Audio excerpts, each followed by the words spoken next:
పరిపాలనలో చాలా ఆ, ఆడోళ్ళ మీద అరాచకాలు చేసినా కానీ పట్టించుకోలేదు. హిందూ దేవుల మీద చేసినా పట్టించుకోలేదు. ఒక కలియుగ దైవమైనటువంటి మన వెంకటేశ్వర స్వామి దేవాలయాన్ని నాశనం చేయాలని చెప్పేసి అక్కడ ముస్లింస్ చర్చి కట్టాలని చూసినాడు. క్రిస్టియన్ చర్చి కట్టాలని ఇక్కడి నుంచి క్రిస్టియన్స్ వాళ్ళని తీసుకుపోయి అక్కడ ప్రసారాలు చేపించడము, మన దాని మీద మన టికెట్ మీద వాళ్ళ పేర్లు వేయడము, యేసుప్రభు అని చెప్పేసి వేయడం, ఇవన్నీ కూడా చేసుకుంటూ వచ్చాడు. గత ప్రభుత్వం అంతా చేసిందంతా లడ్డులో కల్తీ అంటే అసలు చాలా దురదృష్టకరం. మహానుభావుడు ఎంతో ఇతర దేశాల నుంచి వచ్చి ఆ మహానుభావుని దర్శించుకొని ఆ లడ్డు తీసుకుని వెళ్తారు. ఎందుకు? పవిత్రమైన లడ్డు కాబట్టి. కలియుగంలో ఉండే దైవం ఆయనే, పవిత్రమైన లడ్డు అదే. ఆ లడ్డులోనే కల్తీ చేసినావంటే నువ్వెంత మూర్ఖుడివో చెప్పుకోవాలి. అంత కల్తీ చేసినా కూడా మేమేం చేయలేదు, ఈ రోజు రోడ్డు మీద పడి.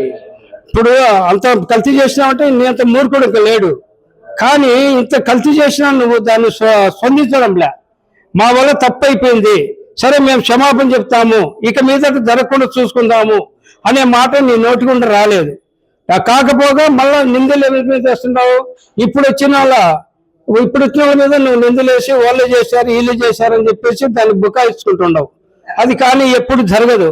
కలియుగ దైవం మహానుభావుడు ఆయన ఏమి తలుచుకుంటే అదే జరుగుతుంది. ఇప్పుడు ఇంతవరకు నువ్వు చేసిన లడ్డు ద్రోహంలో ఎంతమంది తిన్నా ఎవరికి చీమగుట్టినంత అపరాధం జరగలేదు. అది ఎవరి అదృష్టం? పరమాత్ముడు ఆయన ఉన్నాడు. అరే నా లడ్డు కదా, నా పిల్లలు తిన్నారు కదా, ఎవరికి హాని జరగకూడదని చెప్పేసి ఆయన మహిమతోనే ఎవరికి ఏం జరగలే.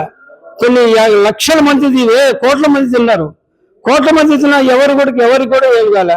చిన్న పిల్లలు కూడా పాలు తాగి పిల్లడికి కూడా అరే ప్రసాదం, దేవుడి ప్రసాదము, 7 ప్రసాదం అని చెప్పేసి వాళ్ళ నోట్లో కొద్దిగా పెట్టి తినిపిస్తారు. ఇటువంటి నాయకుడు జగన్మోహన్ రెడ్డి మళ్ళీ రావాలంటారా? ఇంకా ఎక్కడికి వస్తాడు పరమాత్మ? ఇప్పుడు 151 ఉన్న సీటు 11కి వచ్చేసినాయి.